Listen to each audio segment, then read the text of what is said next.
Dirt Trax is sponsored by Can-Am. The ride says it all. Polaris, the world leader in off-road innovation. And by Yamaha, Conquer Outdoors.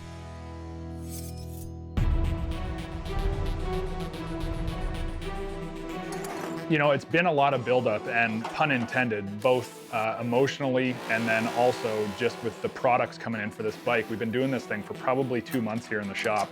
It's been a lot of excitement, a lot of anticipation. We knew at the end of this, we were gonna take this thing out and put it to the test, and that was, for me, #1 priority. Build this bike so that it works in the mud, not so that at the end of the year somebody goes, hey, that's a really cool looking ATV, but does it go? We go, this is a really cool ATV, and yes, it does go.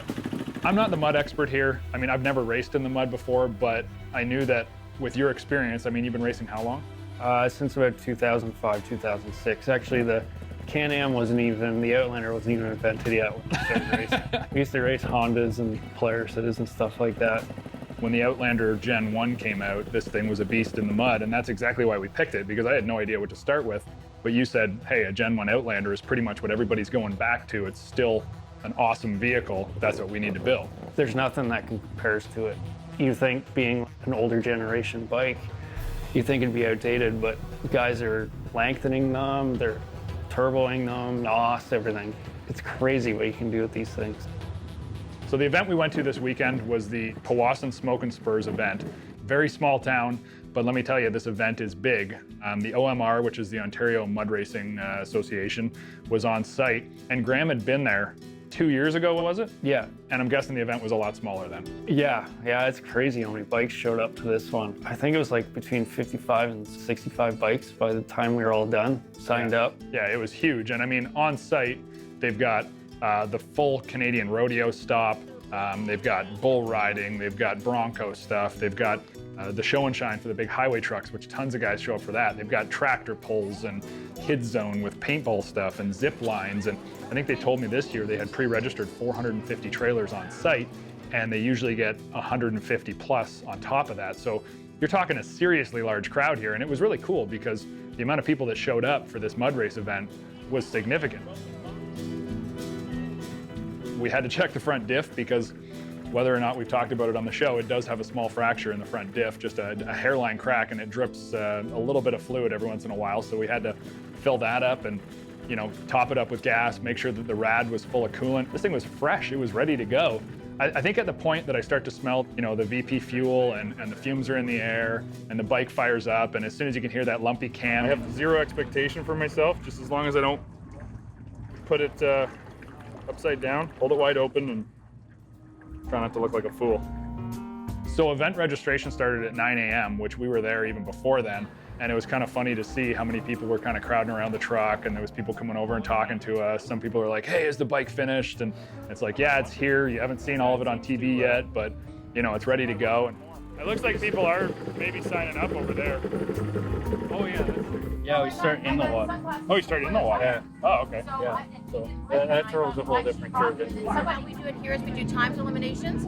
So if you guys happen to both be in the same time bracket, we'll try to have it so that you're not running against one another. That's all, cool. okay? Yeah, we ran 2 qualifying rounds this morning, and then this afternoon we run elimination.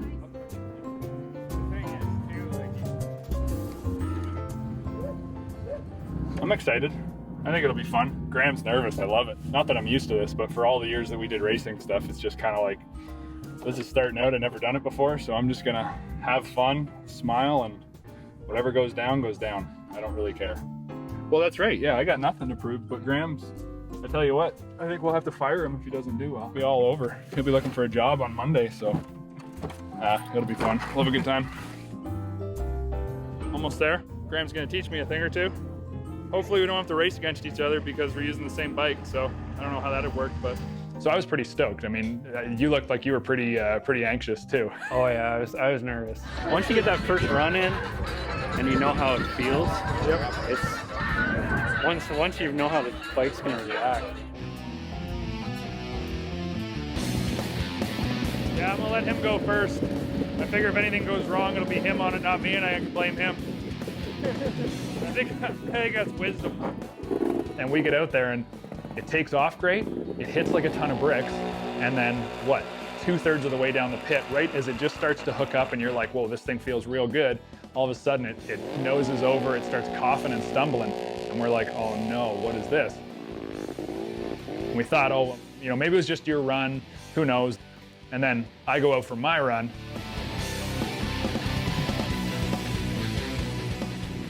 And at the exact same point, it blah, blah, blah, blah, you know, stumbles over, falls on its face.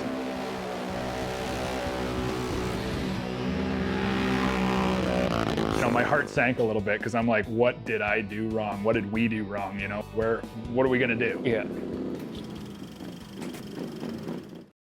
Dirt Trax is sponsored by Princess Auto, a unique world of equipment, tools, and more. It felt good right up to the point that it let go. Oh, I just clicked the front wire down. There you go. Yep. The front boot on the coil? Yeah. All the mud racing crew, the guys come over and they're like, oh, you know what? So-and-so's bike, Jeremy's bike did this one time and it turns out it was the coil pack, you know, pushes on it, you can hear it go snap, and it's just like 1/8 of an inch. It wasn't snapped right down. Hopefully it rips. It'd be great if that was the problem. We'll see. But we said, let's give this one more run, and you went out and tried it, and Round two. Pretty good? Two. Oh yeah, it feels pretty good. Bit of a cough at the end of the pit, right when it hits some water, so we think that the coils might be arcing. yeah, you came back afterwards and you were like, this thing works, you know? And right at that point, I'm sitting there, I'm like, oh, come on, don't stumble, don't stumble. Graham got a clean run out of it, so we'll see what happens. And then when I did my run, same thing, down the track, felt like it hooked up and was pulling like a cat on a screen door. You get that halfway point down the strip, and all of a sudden, that Mr. RPM engine just starts to build, and it hits, and you're like, okay, yeehaw, this thing's working. I don't know, if you're happy with it, I don't think we should. It's working, let's leave her. Yeah. Let's pull it up by the truck, because now we're done our runs, right? Okay, yep. And then it was like, what, an hour and a half before they told us our times? We were like, oh no, you know, did we do any good? Were we terrible? Were we awful? And so that made me nervous. But then when I saw our times, and that was with only one solid run. I mean, the first run was thrown out the window. Second run, to be 4th and 7th, I thought, well, we got good reaction time, and the bike must be working. AJ came in on 4th in the qualifying. I was 7th, so I got to step up my game. Got to beat him. So, beat him. He just trash talking me, that's all.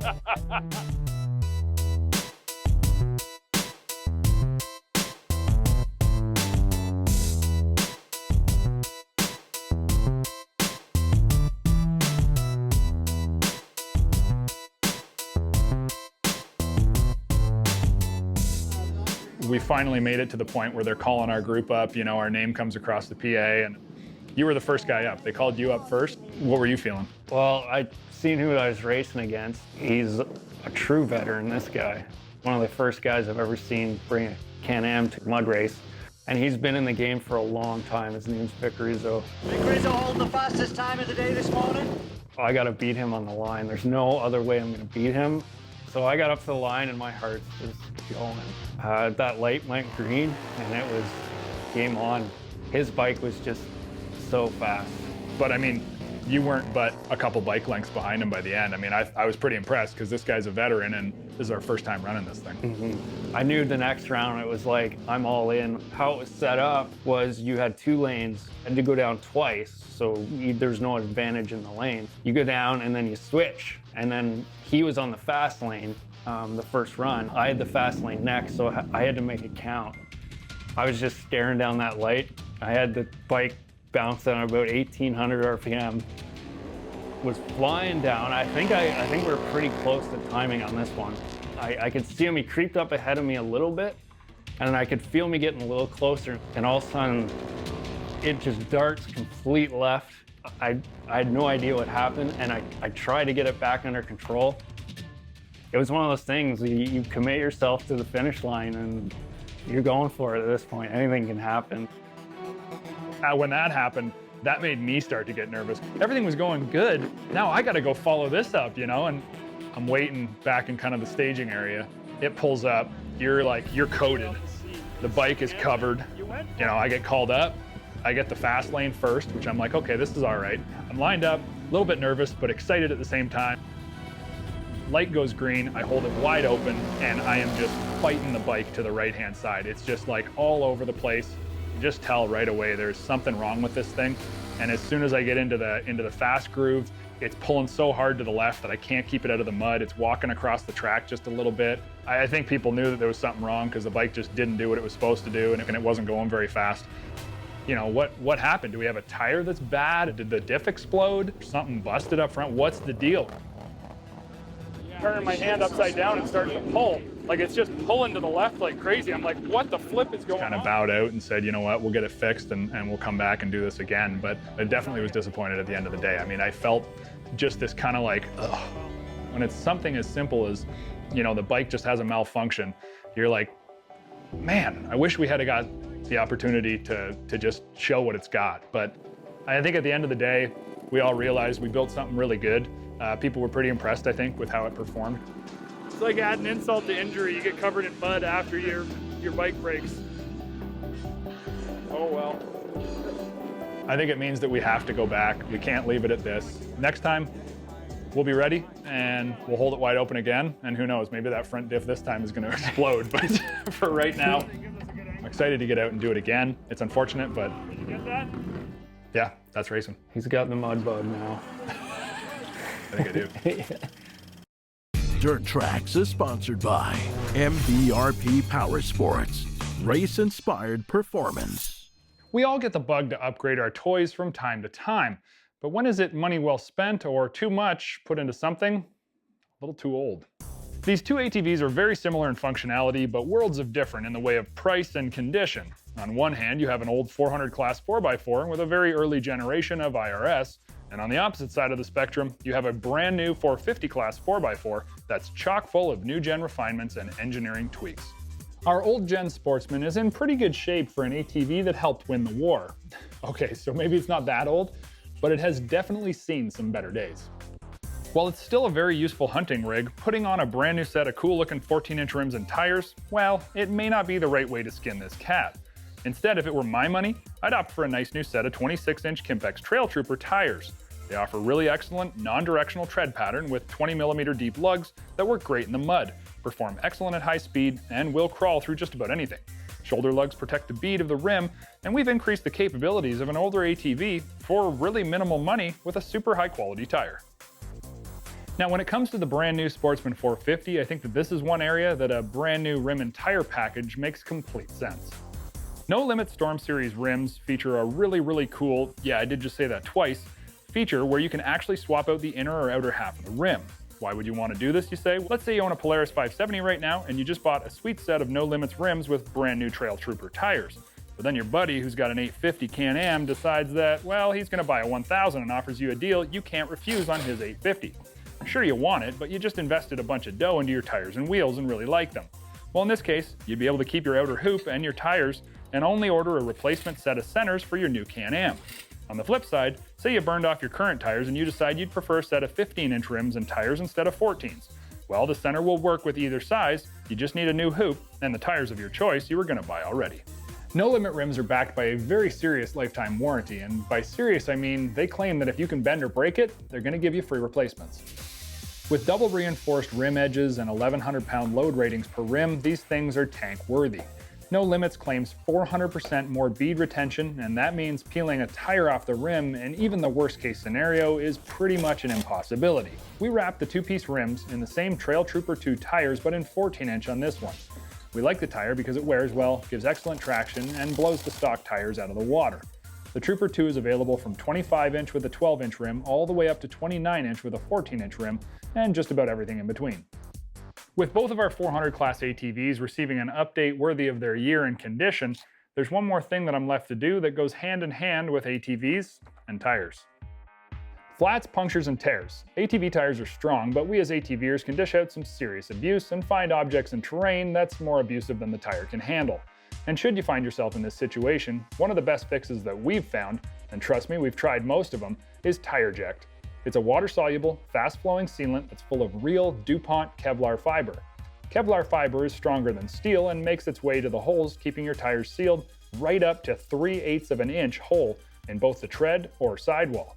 Even if you've got a bad leak or dry rot on your rubber, it's 100% guaranteed to fix flat tires. And it also works as a flat preventative injection to plug holes should they happen in the future. Upgrading your ATV can be fun, and upgrading your tires, wheels, or both is the #1 place, in my opinion, to make the most improvement. Whether it be old tires that need replacing or a new stock vehicle that came with something a little less exciting, this is one area you can really change your ride.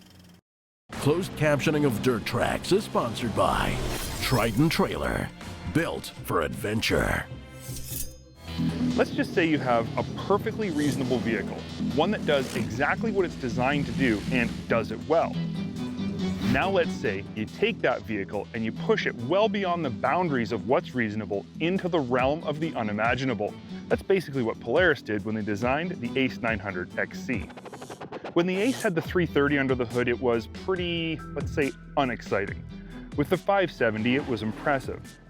But when Polaris released the 900 ACE, it quickly became clear this thing was going to need some attention in other places if it was going to handle that kind of power. It was out of this progression the ACE 900 XC was born. It addressed all the issues we'd found with the original base model 900, and then some. First and foremost, the XC is wider than last season's 900, 10 inches wider to be exact, and this is, in our opinion, the most important change over that older 900. With 78 horsepower on tap, the ACE 900 is capable of reaching speeds as high as an indicated 74 miles an hour. So extra stability is both a welcome and necessary addition. But what's almost as important as the extra width is how those extra inches were gained. Instead of just pushing the McPherson struts out 5 inches farther on each side, Polaris recognized that with all this power, the potential to pound bumps and, of course, hit big jumps skyrocketed. So an entirely new double A-arm front suspension setup was designed just for the ACE 900 XC model. And man, does it ever work good, producing an outstanding 12.3 inches of travel. Out back, an extended set of double A-arms produces 12.8 inches of extremely plush-feeling travel, and all 4 corners are damped by a set of adjustable Walker-Evans needle shocks. With all that width and all that travel, a set of front and rear sway bars are an absolute necessity, and the entire suspension package provides for an incredibly plush and smooth ride on even the most gnarly trails. On the track, the ACE is an absolute blast to drive. It rails corners and it literally leaps into the air off of jumps. Landings are smooth, and this vehicle seems to fly flatter than most sport side-by-sides we've tested. So more power necessitated more width and longer travel, and when it was all said and done, the ACE was perfect, right? Well, not quite. This vehicle has a few quirks you need to understand before you lead-foot it down the trail on your first run. While it is a full 60 inches wide, the ACE 900 is still quite a small vehicle. It's fairly short with a wheelbase of just 67.5 inches, which is a full 11.5 inches shorter than a Razor 900. But it still has the same engine mounted out back. This makes the ACE very tail heavy and front end light. When you hit the throttle, the rear end squats and the front end lifts. This can result in noticeable amounts of understeer during on-throttle cornering. Conversely, when you let off the throttle or hit the brakes, the front end dives. Now when you're cornering hard on the trail, this creates excellent front end bite. But when you let off from a full throttle 70+ mile an hour pull, this can create a vague steering feel as you're slowing down. Add to this what we think is too much assist from the power steering, and you end up with a vehicle that's light in the front end but gives little feedback to the driver. I'm not saying the ACE handles bad, I'm not saying that at all. When you learn to drive it, it actually handles pretty well. But the ACE 900 doesn't handle like any other vehicle on the market right now. So if you're coming off another vehicle, make sure you give yourself adequate time to get used to the handling of this ACE before you really start to push its limits. In terms of driver comfort inside the ACE, you'll be very pleased if you're on the shorter side and a little cramped if you're on the bigger side. Even though there's 10% more legroom than the 2016 model, at 6'1", I still feel pretty jammed up when I'm strapped into an ACE. The seat is comfortable and is reclined to a good angle for medium-level aggressive riding. Tilt steering is an absolute must, and it complements the adjustable seat really well.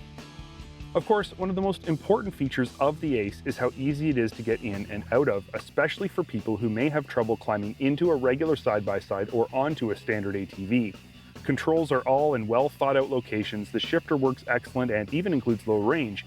We've never had anything bad to say about Polaris CVT transmissions, and we still don't. It's fantastic. Wide offset aluminum wheels are wrapped in a set of Trax favorite Dirt Commander tires, and the whole package is rounded out with a set of fender extensions and quarter doors, which we think should be upgraded to half doors before you even leave the dealership. The original idea behind the ACE was to create an entirely new category of off-road vehicle designed specifically for someone that was new to the sport or wasn't comfortable with the ATV and side-by-side options available at the time. Since then, the ACE has morphed into a high-performance off-road vehicle capable of keeping up with anything on the trail. The ACE 900 XC may not be for everyone, but if you're the kind of person who appreciates the ACE concept but still wants maximum performance, the 900 XC is definitely for you. Dirt Trax Television has been sponsored by Polaris, the world leader in off-road innovation, Can-Am, the ride says it all, and by Textron Off-Road, driven by the bold.